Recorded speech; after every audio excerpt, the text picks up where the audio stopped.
नमस्कार, आदाब। प्रोग्राम शख्सियत में मैं समीना आप सबका इस्तकबाल करती हूँ। हर इब्तिदा का कोई अंजाम होता है, हर इब्तिदा का कोई अंजाम होता है, हर ख्वाब का कोई पैगाम होता है। ऐसे ही ख्वाबों की हकीकत से रूबरू है जिनकी ज़िंदगी, सीधी सादगी और मोहब्बत से गुलजार है जिनकी शख्सियत, जिन्होंने ज़िंदगी के दर्द को बहुत करीब से जाना और समझा, जिनकी रचनाएं बहुत कुछ बयां कर जाती हैं और इनकी तहरीर का रंग बिल्कुल मुख्तलिफ है। प्रोग्राम शख्सियत में आज है हमारे साथ उदयवीर सिंह। कहे अनकहे शब्दों का जादू, दर्शन, लेखक, कवि। प्रीत के पाँव में कांटों का सिलसिला न मिले, विरह हो प्रेम की मंजिल वो काफिला न मिले। सादगी और अदब से है जिनकी पहचान, कई विधाओं में परिपूर्ण, मशहूर स्वतंत्र लेखक और तेजस्वी कवि उदयवीर सिंह।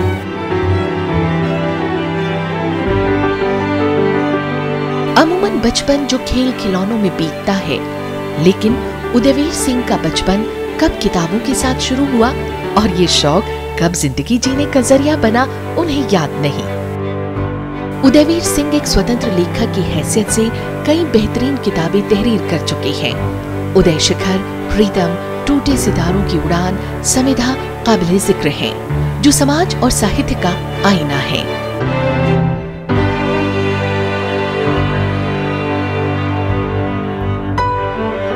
उदयवीर सिंह की कविताएं समाज में घटित होती घटनाओं की अक्कासी कर जाती हैं।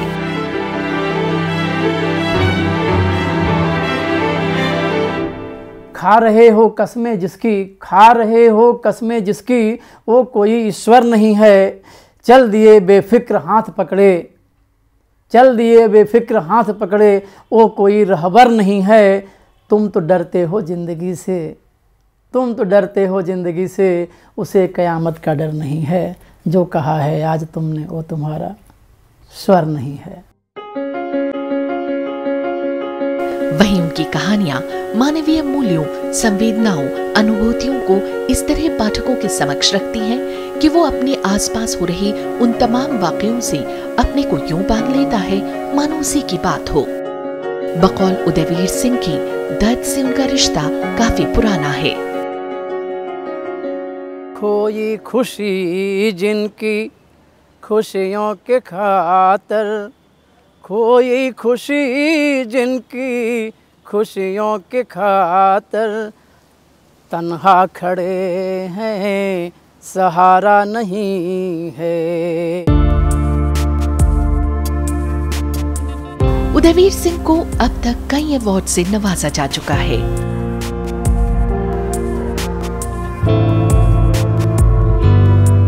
हिंदी साहित्य की तरक्की और फरोग के लिए राष्ट्रीय और अंतर्राष्ट्रीय सम्मेलनों में उनकी शिरकत हमेशा से रही है। आज की तारीख में वो अपने लेखन के जरिए कुछ अनछुए पहलुओं को समेटने में लगे हैं और ये सफर लगातार जारी है। बहुत बहुत स्वागत उदयवीर सिंह जी शख्सियत में आपका। शुरुआत अगर आपके बचपन ही से करूं, जैसा कि जो कुछ हम लोग जान पाए कि बहुत बचपन में आपके माता पिता का साया आपके सर से उठ गया जी। और ज़िंदगी की जो तल्ख हकीकतें होती हैं उन्हें आपने बेहद करीब से देखा। याद आते हैं ज़िंदगी के वो दिन, वो फेज़ कैसा था? हमारे लिए बड़ा एक निर्णायक मोड़ का था। मेरी माँ मेरे लिए बड़ी जागरूक और चिंतित भी होती थी कि हमारे जीवन के जो नए आयाम हों, विकास के हों, शिक्षा के हों, वो ऊँचे जाएं। हमको पढ़ाने के लिए अपनी प्राइमरी एजुकेशन से हटा करके हमको दूसरे जगह भेजा गया। तो वहाँ से हमारा शुरू सफ़र होता है हमारी पढ़ाई का कि अपने रिश्तेदारों या अपनी ताई या अपने घर दूसरे जगह हमको पढ़ने का अवसर मिला, या जो हमारी व्यवस्था थी उसमें मेरी माँ ने बहुत अहम रोल अदा किया। तो ताई माँ का रोल काफ़ी अहम रहा आपकी ज़िंदगी में। मेरी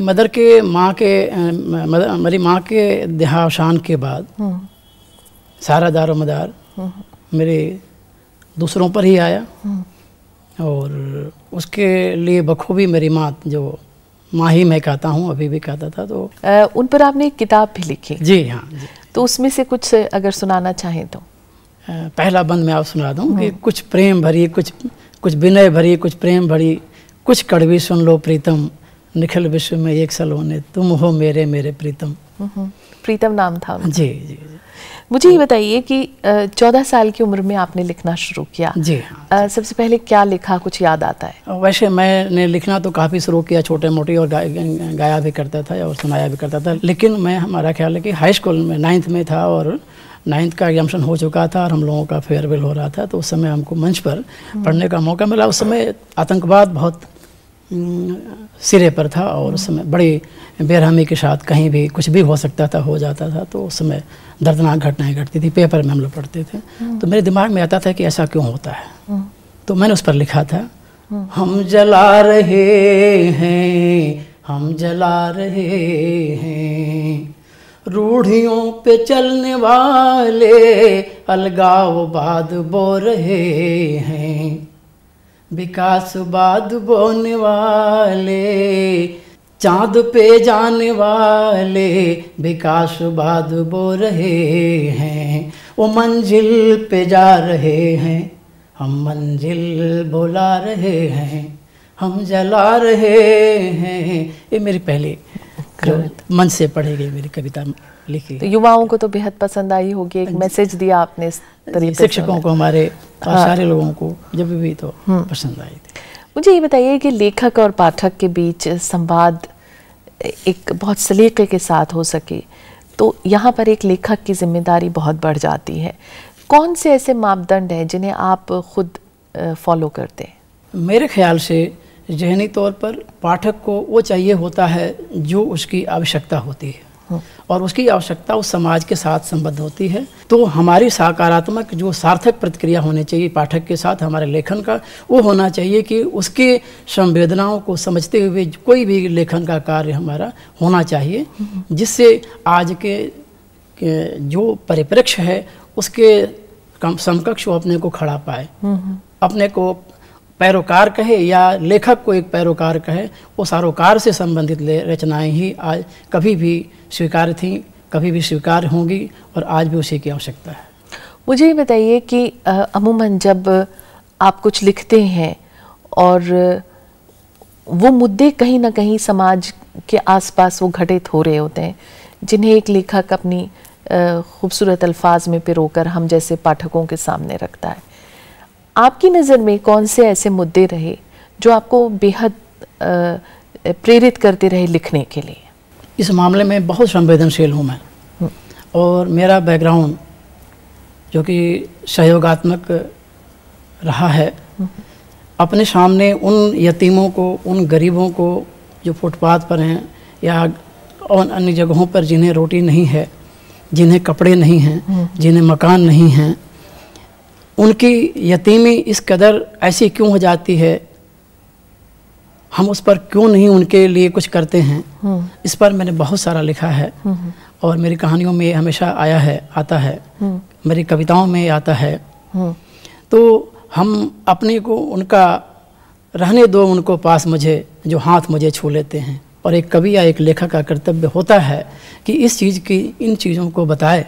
मेरी एक कहानी है गंगा, एक मेरी कविता भी है गंगा। कुछ पंक्तियां याद आती हैं आपको गंगा से?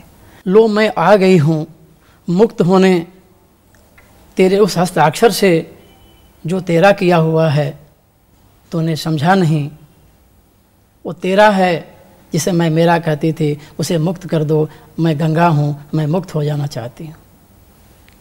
बहुत अच्छी बात, बहुत खूबसूरत बात। आपके कुछ अपने हैं उदयवीर जी, जिन्होंने आपके आज तक के संघर्ष को बेहद करीब से देखा और अपनी राय का इजहार उन्होंने किया है, आपको दिखाते हैं उनका क्या कहना रहा। शुक्रिया। आइए देखते हैं। नमस्कार उदय भाई, मुझे तो वो दिन याद आ रहा है जब मैंने आपको पहली बार देखा। आपको याद ही होगा, हम लोग हिंदी की एक अंतर्राष्ट्रीय गोष्ठी में दुबई जा रहे थे दुबई से शारजाह का रास्ता था और रास्ते में चलती बस में हमने एक काव्य गोष्ठी की थी और मैं उसका संचालन कर रहा था और मेरे बिल्कुल समानांतर वाली सीट पर आप बैठे हुए थे। तो मैं जब कोई कविता पढ़ता था और उसके बाद मैं जब अंतराल लेता था तो मैं आपकी तरफ देखता था तो आपकी वो स्निग्ध मुस्कान मुझे नहीं भूलती। फिर अचानक आपने कहा कि नवल जी मैं भी कविता लिखता हूँ, और आपने जब कविताएं सुनानी शुरू की तो हम लोग सब आश्चर्यचकित रह गए। इतनी अच्छी आपकी शायरी, इतना अच्छा आपका अंदाज़ और आपकी वो नज़में वो आज तक हम सबको बहुत छू रही हैं। एक बात आपको ज़रूर आज की बताऊं कि मैं किसी कमेटी में गया था और किसी पुरस्कार का चयन होना था और ये था कि ऐसे व्यक्ति के बारे में बताना है जिसके लिए वो पुरस्कार पहली बार मिला हो। एक साहित्यिक पुरस्कार था और मेरे बिना आपका नाम लिए मैंने देखा कि जो मेरे साथ के दो और जो निर्णायक थे उन्होंने आप ही का नाम उसमें लिखा हुआ था। तो फेस टू फेस भी हम मिलते रहे और फेसबुक पर मिलते रहे और शुक्रिया राज्यसभा टीवी का कि उन्होंने एक अवसर दिया कि मैं अपने इतने ज़हीन दोस्त के बारे में कुछ कह सकूं। बहुत बहुत शुक्रिया। नमस्कार। इंसा वही इंसा है इस दौर में जिसने देखा है हकीकत को हकीकत की नज़र से। उदयवीर जी नमस्कार करता हूं आपको। बड़ा ही खूबसूरत लम्हा था वो जब आपसे मेरी मुलाकात हुई थी दुबई में। आप गोरखपुर से आए थे, मैं दिल्ली से गया था। फ़ोन पे पहले भी एक दो बार बातें हुई थी लेकिन कुछ आत्मीयता नहीं थी। दुबई के हवाई अड्डे पे आपसे मुलाकात ने न जाने ऐसा क्या किया कि वो मुलाकात धीरे धीरे दोस्ती के रूप में बदल गई और मैं उस उदयवीर को जानने में सक्षम हुआ जो लेखनी से जितना मजबूत था, चरित्र का भी उतना ही सुदृढ़ था। जिस तरह के छंदबद्ध कविताओं का सृजन आप कर रहे हैं वो आज के इस आधुनिक साहित्यिक दौर में अत्यंत कठिन है। तो मैं चाहता हूँ, हृदय की गहराइयों से मैं ये शुभकामनाएं देता हूँ कि आप साहित्य के शिखर पे पहुँचें और आपका साहित्यिक सूर्य हमेशा जगमगाता रहे, हमेशा चमकता रहे। क्या कहना चाहेंगे उदयवीर जी इनके लिए? अच्छा लगता है जब लोग, मैं स्वयं उन्मुख नहीं होना चाहता, मैं क्रिएशन में लगातार जो हमारे कर्तव्य हैं, जो हमारे अंतर्निहित हमारी वेदनाएं हैं उनको मैं कहता हूँ। उसको अगर कोई स्पर्श करता है, उसको करीब कोई समझता है तो मुझे खुशी होती है कि कम से कम उन भावों को कोई तो समझाया और समझने की कोशिश कर रहा है, या जो मैंने लिखा है या जो मेरे अंदर संवेदनाएं हैं वो कितनी सकारात्मक हैं, कितना किसी को सांत्वना या किसी को राह दे पाएंगे। बिल्कुल, आपसे हम बातचीत का सिलसिला जारी रखेंगे। ले रहे हैं हम एक छोटा सा ब्रेक, हाजिर होते हैं बस थोड़ी देर में। आप देखते रहिए शख्सियत।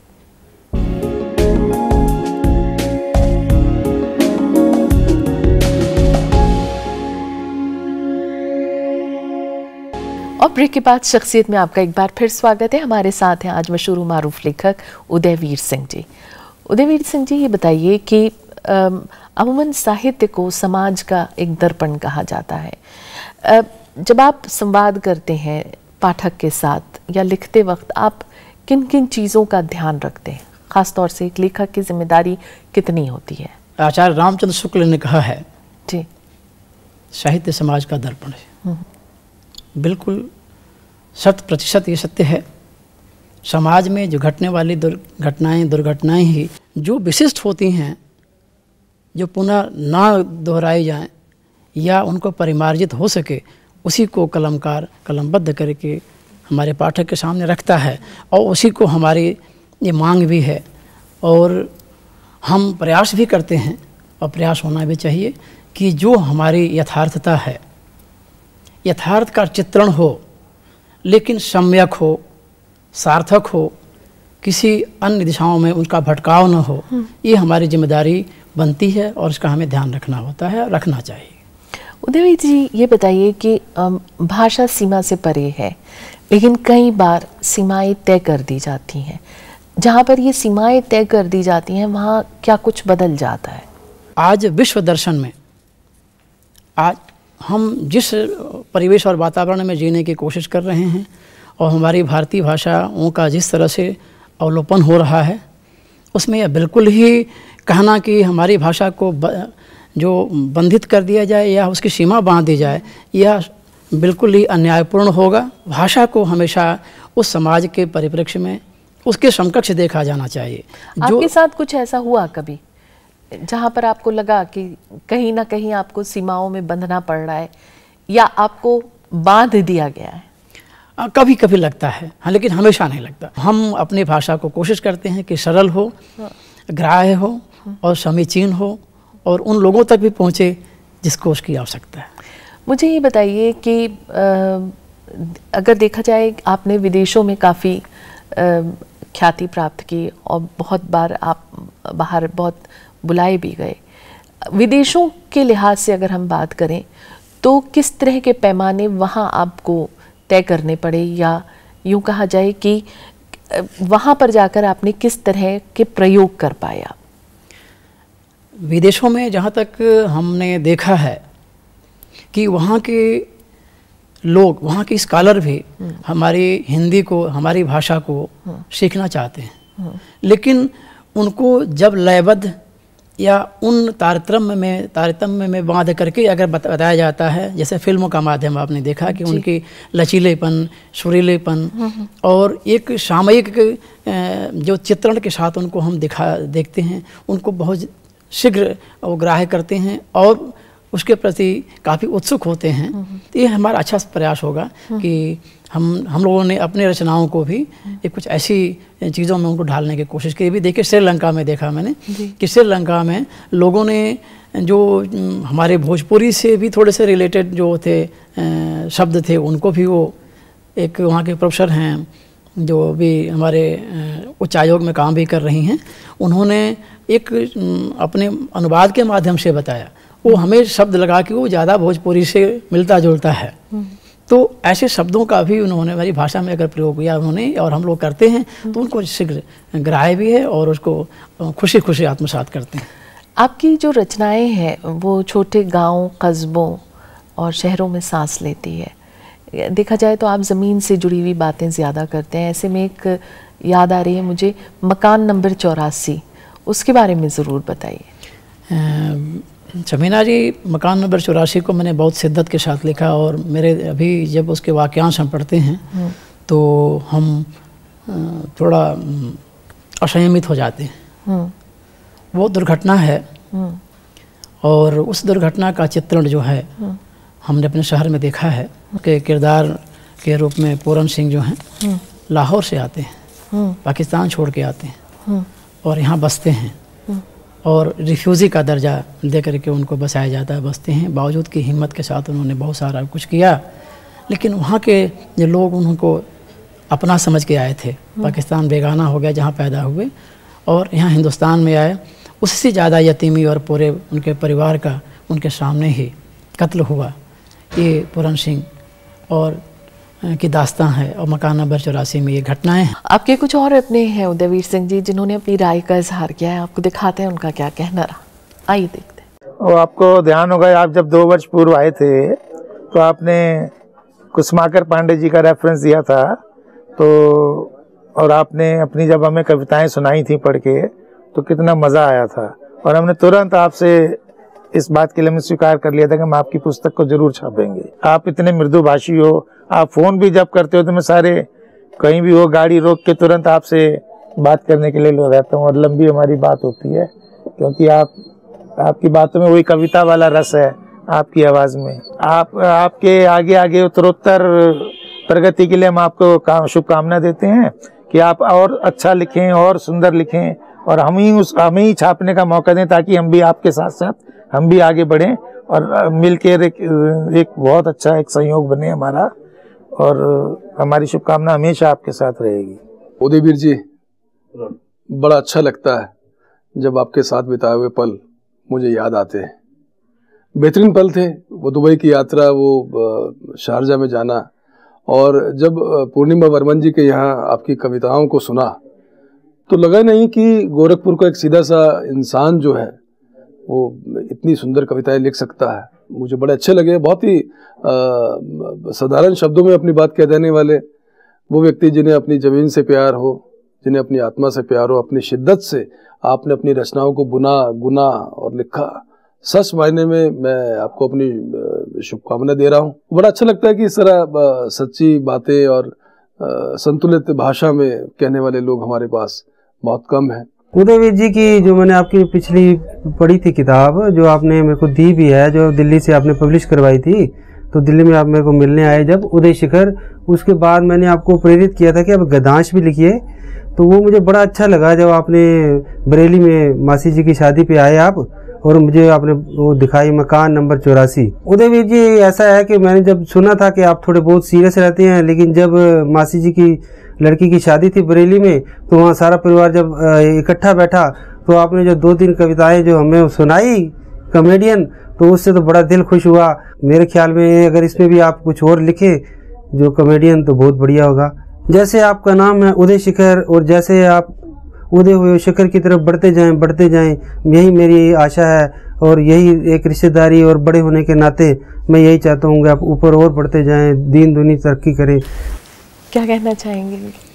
अच्छा लगता है जब अपने हमारे कुछ इस तरह के कम्प्लीमेंट देते हैं या सोचते हैं, तो हमें ये लगता है कि मैं उनके जो एक्सपेक्टेशंस हैं, जो उनके आशाएं हैं, उस पर मैं खरा उतर सकूं या उतरूं। हम जमाने के सांचों में ढलते रहे, हम जमाने के सांचों में ढलते रहे, जैसे बदला जो मौसम बदलते रहे। हम जमाने के सांचों में ढलते रहे, शोक गीतों को गाने का मतलब न था, शोक गीतों को गाने का मतलब न था, मरसिया मौत का अपनी पढ़ते रहे। हम जमाने के सांचों में ढलते रहे। ये हमारी थोड़ी जो अतिक्रमण कर जाने की स्थिति होती है, हाँ, हम जमाने के साथ चले जाते हैं, जमाना हमसे है, हम जमाने से नहीं। कभी तो हमारे बुजुर्ग कहते हैं, लेकिन हम तो इस स्थिति में हैं कि बस जो जमाना कह दिया। मुझे एक और चीज़ आपसे जानना चाहती हूँ कि सोशल मीडिया को लेकर एक लेखक, एक रचनाकार के तौर पर आप सोशल मीडिया को कैसे देखते हैं? सोशल मीडिया बहुत ही कारगर है शमीना जी। आज का जो परिप्रेक्ष्य है वो आज से 50 सालों का आप पहले देखें तो ये सोचना का जो हमारा जो क्षण प्रतिक्षण जो हमारा सकारात्मक जो संवेदी स्वर हमारे आपके एक फिजा में फैल जाते हैं, वो सोशल मीडिया का ही देन है। जबकि किताबें आने में 10 साल लग जाती थी, आज वो नहीं है। आज हमारे सोशल मीडिया के थ्रू अपने विचारों को हम तुरंत व्यक्त कर लेते हैं, अपने पाठक को अपनी बातों को हम पहुंचा पाते हैं। जिम्मेदारी कितनी बड़ी है हमारी जिम्मेदारी, सुधार की क्या हाँ, आपको लगता है कि कोई संभावना इसमें है? वही जो अभी हम लोगों ने हमने पहले बात की कि किसी भी साहित्य को इतना उच्छृंखल नहीं होना चाहिए।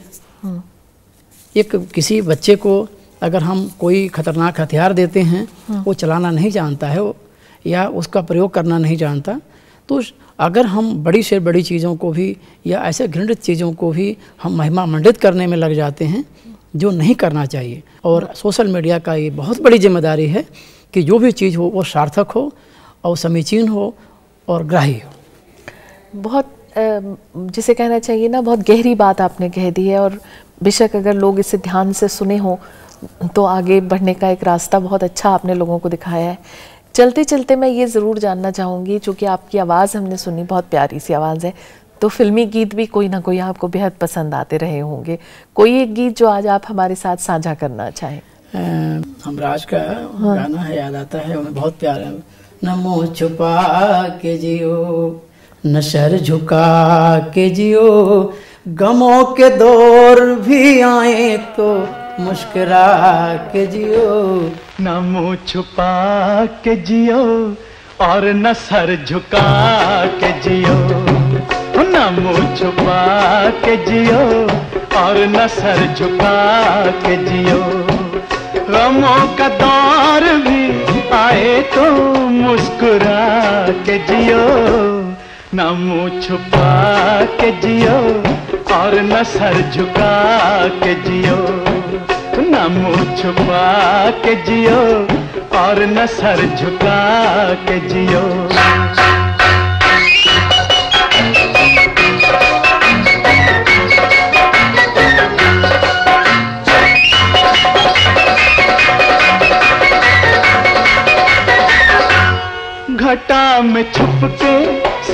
सितारे फना नहीं होते, घटा में छुप के सितारे फना नहीं होते, अंधेरी रात के। उदयवीर सिंह जी, आज आप शख्सियत में आए और हम लोगों के साथ ये वक्त गुजारा, आपका बहुत बहुत शुक्रिया। बहुत बहुत शुक्रिया, बहुत बहुत आभार आपका। तो शख्सियत में आज फिलहाल इतना ही। एक और ताबिंदा सितारे के साथ आपसे होगी जल्द मुलाकात। इजाजत दीजिए, नमस्कार, आदाब।